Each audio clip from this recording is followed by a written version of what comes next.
Got some ways to go to be in peak shape. I think that's probably some of our third quarter woes might have to do with like early season, just, fitness conditioning.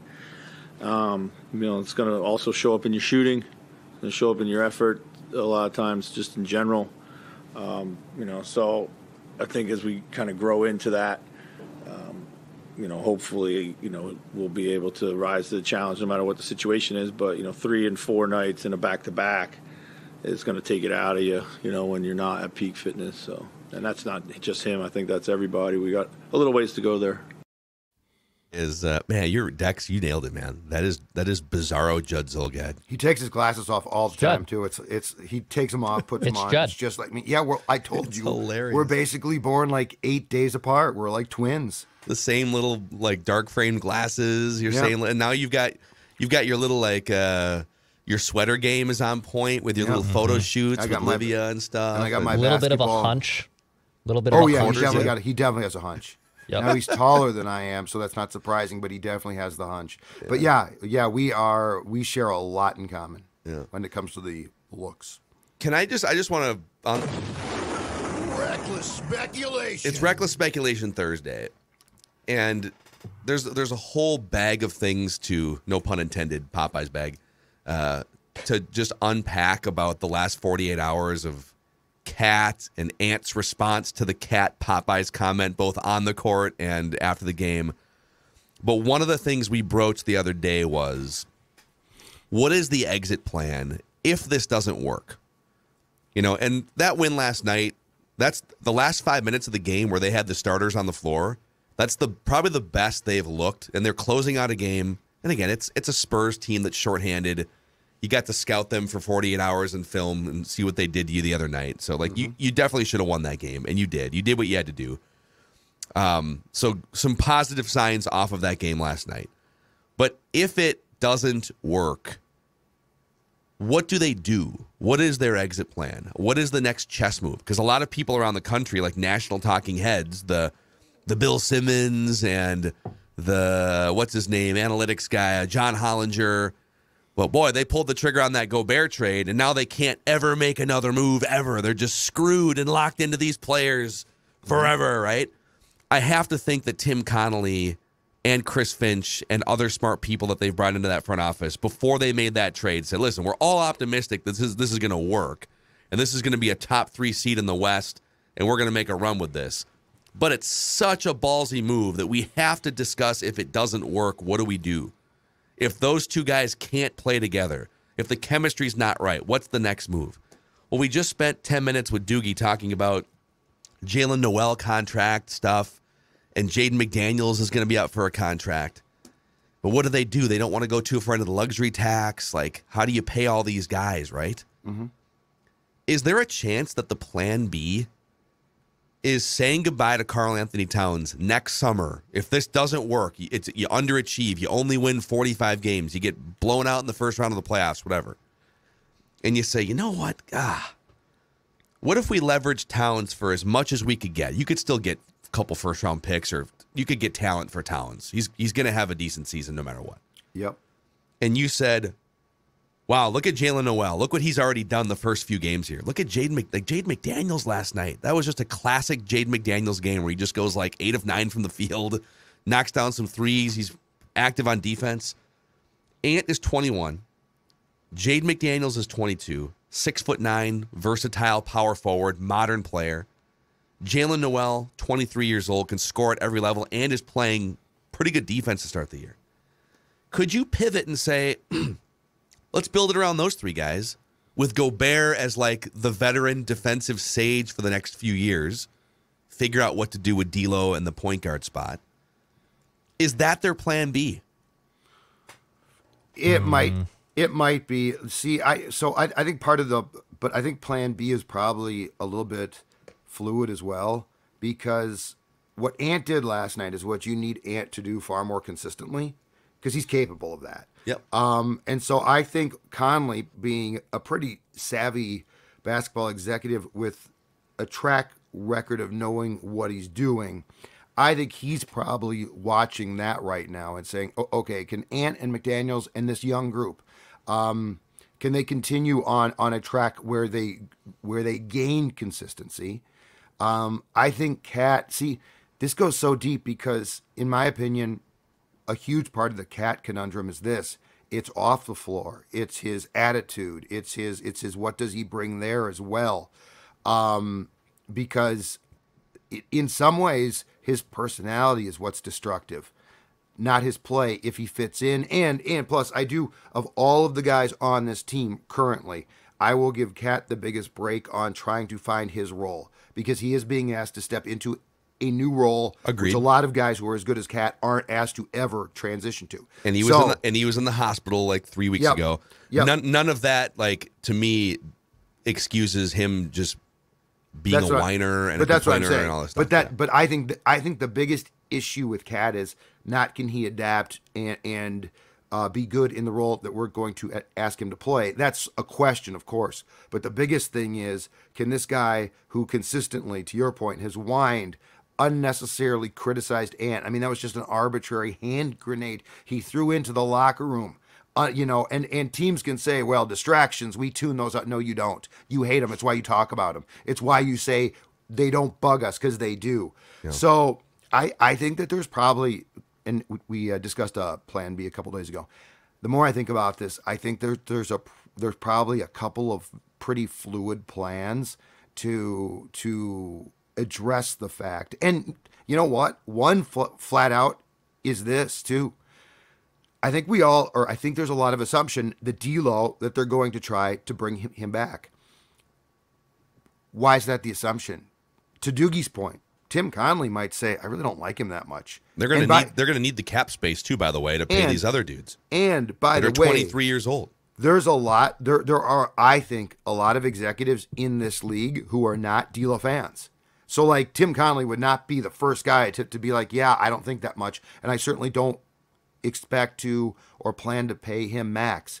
So, yeah, I think that there's probably a few plan Bs, but I think we also get too stuck on, well, plan A involves D'Angelo coming back again. I'm not so sure it does.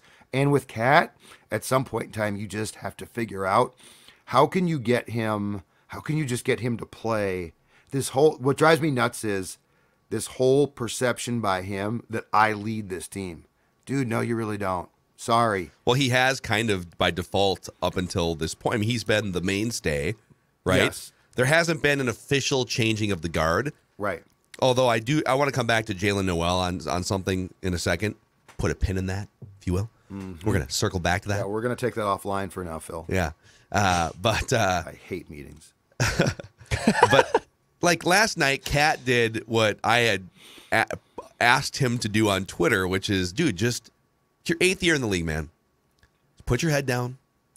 Stop talking about Ant's diet publicly, unless you've done it unless it's like a strategic leadership move, which it wasn't. And a bunch of former players came out and trashed him for it yesterday. It wasn't at all. Stop complaining to the refs. Stop flailing after every mild, contact or run in. Just put your head down and play, man. Just work.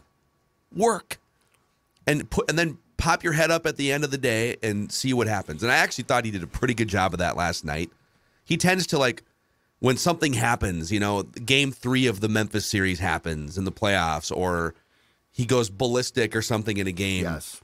He tends to come back the next night or two and be more stoic. Yes. And that's good. That's an adjustment. And I thought he did, like last night, he was very, very good for the most part. I'm so baffled by the whole 48 hours that preceded that, where and some people are like, well, he was asked about Anthony Edwards. What's he supposed to do? The questions in this game, as you and I all three of us have been beat writers in the past. We've played that game.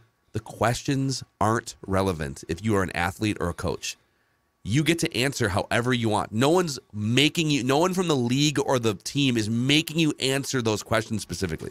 If somebody asks you about Anthony Edwards, you don't have to then go on a tangent about his diet eating Popeyes. But my first thought was, maybe there is something to this behind the scenes, and it's like bothering a lot of people about Anthony Edwards, and Carl is just like bubbling it over to the surface, and maybe it is a leadership move. I don't know. And I just did a little digging behind the scenes and asked a couple people who would know more than I would in this moment. And the responses I got back anyways were, nah, man, he's in the best shape of his life. He is eating better than he's ever eaten before. And then, of course, Ant went last night after the game, and Jace Frederick, one of the Wolves reporters from the Pioneer Press, asked him, hey, what did you make of those cat comments? And he kind of brushed it off, which is great, and just said, I mean, somebody showed it to me. I haven't. He said he hasn't had Popeyes in like 2 years. I think there is photo evidence of him on an actual Zoom press conference last year with Popeyes. Yes. Whatever, dude. After last night, he deserves a cheat meal for all I care.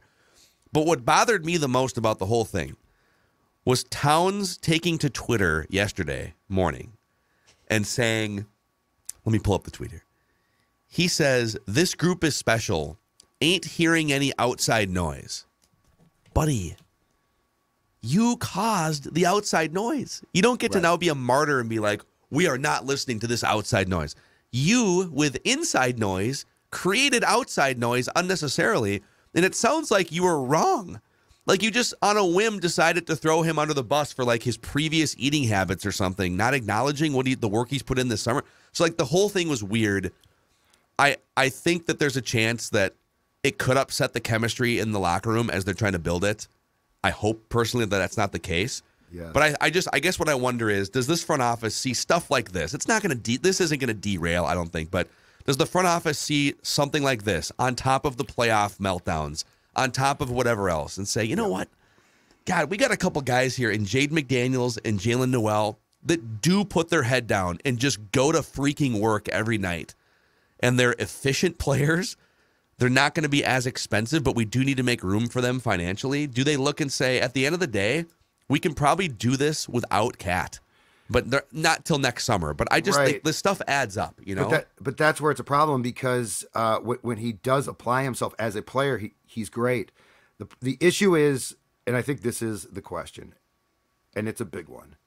So Cat is the latest in a long line in this town of faux leaders. I'm in charge. No, you're not. But people don't have the guts to say, sit down, shut up, listen, you're not in charge. Well, who's your Mount Rushmore of faux leaders? Oh, Suter was a complete fraud. Suter tried to, because he was a locker room lawyer. So he was Brian Dozier's got to be on that list. Yeah. I was about to say Dozier. And you know, at his worst at times, and I don't think this guy is as I don't think his intentions were bad, but before this year, Cousins, because he tried to be like I'm the quarterback. It's like, no, you are, but you're not a leader. Like you don't get to anoint. I say this all the time. You do not get to anoint yourself that. You can be a great player, but that doesn't mean that you have the gene that goes along with people will follow you. So if they won't, shut up and follow yourself. But on Monday, and just to peel back the curtain of how this works and why it's a problem, Wolves get blown out. All right. Embarrassing game, embarrassing, inexcusable effort.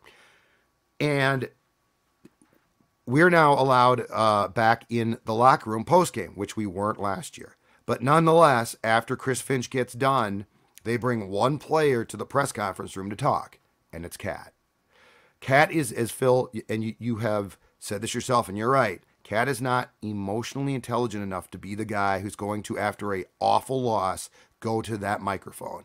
Because what he's going to do is he's going to get emotional and he's going to say what he thinks he should say. In Cat's mind, I'm convinced he thinks what he said about Ant was, I'm showing the press something here. I'm in charge. And Ant is not, and he just scatter shoots. And it doesn't make any sense. And Ant confirmed the next day after he dropped 34 points, leading by example, by the way. Yes. And Cat on the court was good last night, too. Yeah, Cat on the court's not the issue here. Ant basically said, like, you have the supposed leader of the team calling out a young star for his diet, which is it's a pretty big thing in an NBA locker room or any locker room. Yes. For that to go public.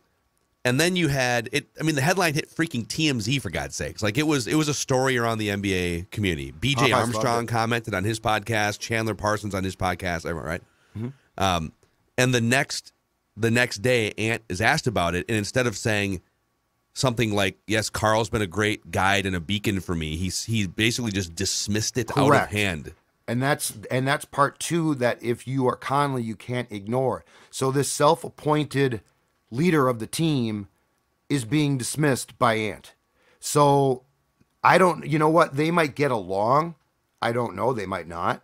But the point is, when you have a guy who goes to the podium, the only player who goes to the podium and addresses the press and says something that is certainly, rightfully so, raises eyebrows, and the player he talks about dismisses him like it was said by a 6-year-old, like, get out, yeah, whatever. I don't put any stock into that. I have no, basically what Ant said is I have no respect for what Cat said. That in itself, if Conley and company are smart, has to be examined. Yeah. You have to examine it. And did you guys see too? So here's the other thing about Cat. So I don't expect Cat to change completely. But in the first quarter of last night's game, I saw something which Cat is on the floor at the same time. Rudy Gobert drives the lane and gets fouled. And the referee doesn't call it. And you know what Gobert does?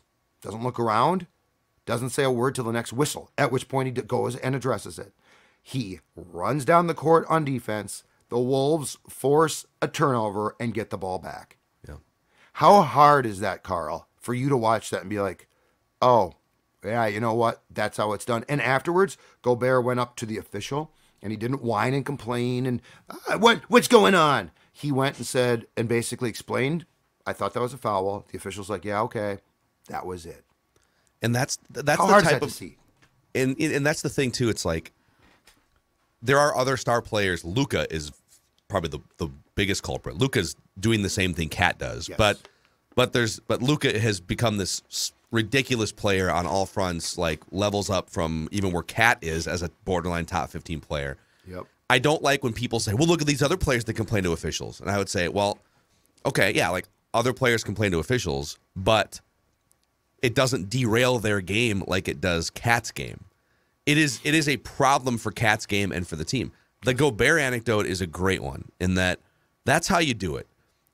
Get back on defense for your team, bank it, and if the ball goes out of bounds in 30 seconds, now you can circle back to the ref and say, listen, that's a more productive way to go about it. But these are all little things that at the end of the day, you look at Cat's stats and you think, man, that guy crazy, man, 25 points and 10 rebounds and knocking down threes and stuff, but it's these little things that cost them games. And the leadership dynamic is something that cannot be ignored. And people kind of brush it off. Like, you guys are being too hard on him. No, man. Watched enough sports, seen enough. I mean, he's been the common denominator on some soft Timberwolves teams. Yep. I'm not saying just punt on him and get rid of him. I'm saying he needs to find a role within this thing that's like third or fourth down the pecking order and just go to work. Just go to work. Just put your head down, grind, and we'll see where the chips fall at the end of the season. That's what I want from Karl Anthony Towns this year. Dex? I thought it was really interesting in the pregame show yesterday how they did this cool little sit-down. Jim Pete, Chris Finch is talking about highs and lows of the season last year. Highs being, playing game and how fun that was, and lows being, just trying to figure out the chemistry. And he's talking about, Ant belongs this stage, and Jaden McDaniels belongs in this stage. And, back when they got Gobert and they introduced those draft picks before they were traded, that Jaylen Nowell was going to be a big portion of this team. And I just found it really interesting that he never brought up Towns. And that could just be me, maybe amplifying something that isn't really there. But I found it interesting that he brings up Ant, he brings up Jaden, he brings up Jaylen, he brings up all these other guys, and he's not mentioning Towns. Like, Towns played in one playoff series before last year. That was it. So, like, was Towns not ready for that? Is Towns still learning on that? I found it really interesting that he didn't mention him in that pregame part. I just thought it was very strange to me. Yeah. Now, it was Finch, you said, did the sit down? Yeah, with Jim Pete. Now, Finch did in his pregame with the rest of the media. He went out of his way to laud Towns for being an all-NBA player. He's the only guy on that level that's, like, learning a new position. Yep. So he is, like, lauding him in that way. But he also, like, as a coach, you should be. You should try to be. Cat's a guy that you got to pump his tires, and, he's kind of a high-maintenance personality. Like, he just is.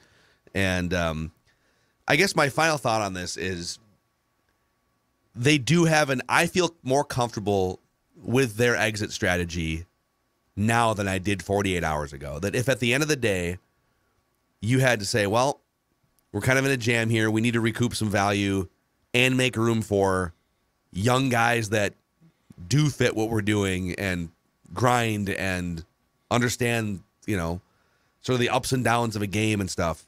and are super talented, I would be okay tomorrow if they said, hey, next summer, we're going to shop Cat for some first-round picks or some other value, and we're going to build this thing around Ant, Jaylen Nowell, Jaden McDaniels, and Rudy Gobert for the next 3 years. Like, I feel more at peace with that as someone that rides the Wolves roller coaster. You really do ride it a lot. I want this plan A to work. You really do ride it, yep.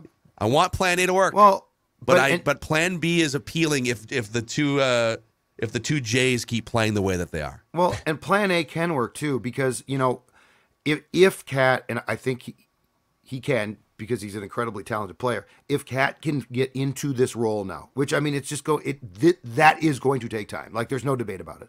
If Cat can get into this role and get to a comfort zone, he's going to become happier, which is going to quell I think the Ant comment is born of just frustration too. And that's the problem. He's a petulant child. So he's just lashing out. The first thing that comes into his mind is, well, 3 years ago, Ant was eating too much Popeyes, which, by the way, at millions of dollars of free advertising. Congratulations, Popeyes. Great tweet, too, by Popeyes. Tweeted out. Great tweet yesterday. What did they say?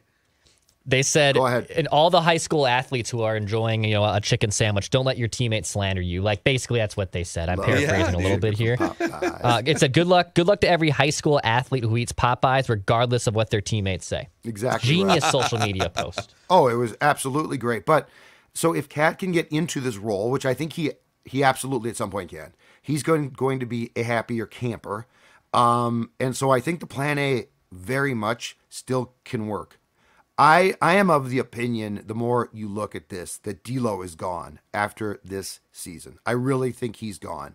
But I also think that this ultimately can work with Cat and Gobert,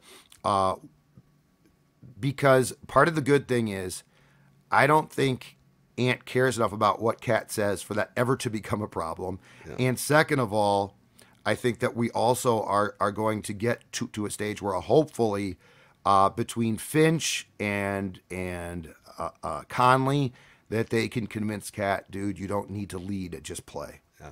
One thing to keep a very close eye on this season is right now Jaylen Nowell is in a complimentary bench role, 20, maybe 25 minutes, which is what we wanted the jump from last year to be. And we're only 5 games in, but per 36 minutes, he is by far their leading scorer. This is what he's averaging per 36 minutes. 27 points, 8 rebounds, 3.5 assists, good defense on his defensive net rating. Gerson. He's shooting 47% from the field. And if you look at advanced metrics like win shares, for instance, he's third on the team in win shares behind only Rudy Gobert and Jaden McDaniels for just his being everywhere. Yep. Player efficiency rating, the number 1 player on the team through 5 games, Jaylen Nowell. I'm just saying, I know. At some point, is he a guy that you put out there for 30, 35 minutes because he warrants it? And then what do the rotations then look like? These are great problems to have for the franchise. But I'm just curious to see how it plays out. You know the scary thing? 5 years ago, that pick gets sold.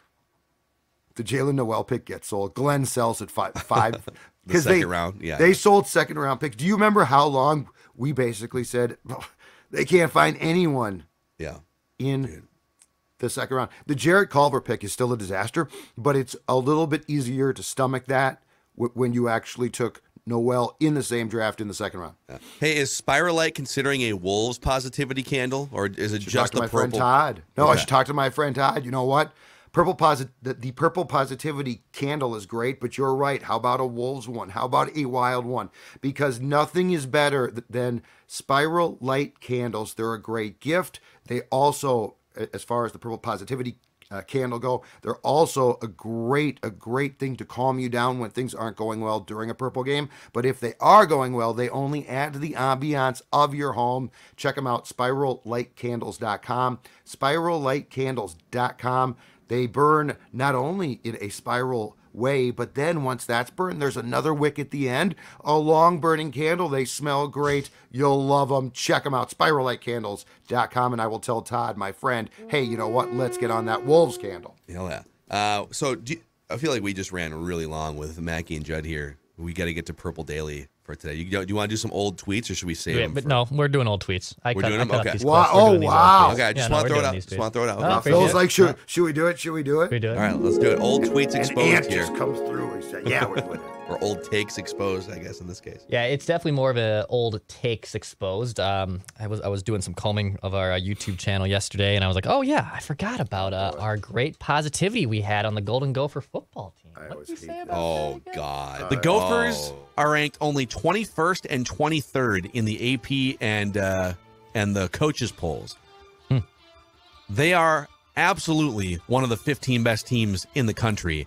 And if these cowards had any courage whatsoever, they would have vaulted the Gophers up closer to the top 10. These coward, I don't know who these voters are, these coaches, these Associated Press, these nerd writers, cowards. This is one of the most dominant force college football teams outside of Ohio State and Alabama. And I am excited to row this boat straight to Pasadena or straight to the college football playoff. Well, let's get it. Yes. Let's go. Let's go. No. My tongue was planted No. a little in my cheek. A little bit in my cheek. Not really. But definitely not fully. No. I think all three of us are going to be going down with this ship here, because here's what Judd had to say. Okay. Look at the rest of the schedule and tell me that you are pessimistic or, well, that was a fluke. No, it wasn't. This is very real. What is happening here is real. This is not a test. This is real. I know it's weird. I know it feels strange.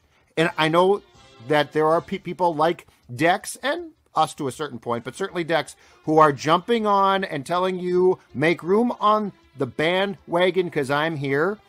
But Give me an or. I think this is for real. I really do.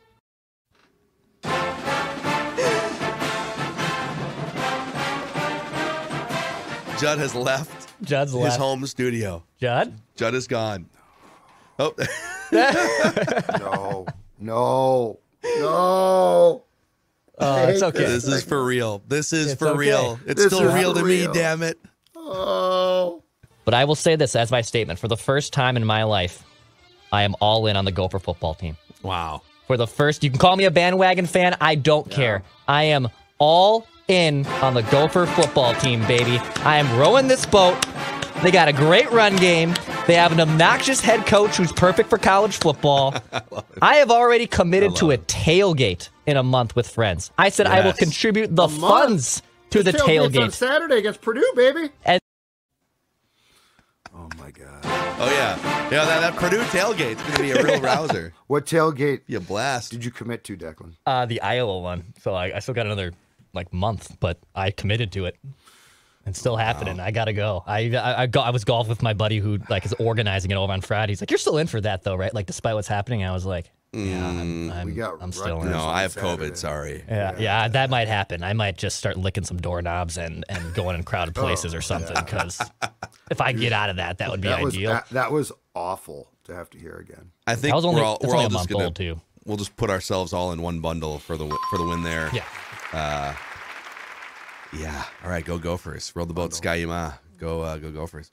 Okay, over on Purple Daily today, a deep dive into the Vikings offense, as we do every Thursday, and a random Viking of the week. Please click subscribe on the SKOR North and Purple Daily YouTube channels to help us get this community of Minnesota sports fans to 50,000 subs here in the near future. We'll see you guys tomorrow for a Feedback Friday.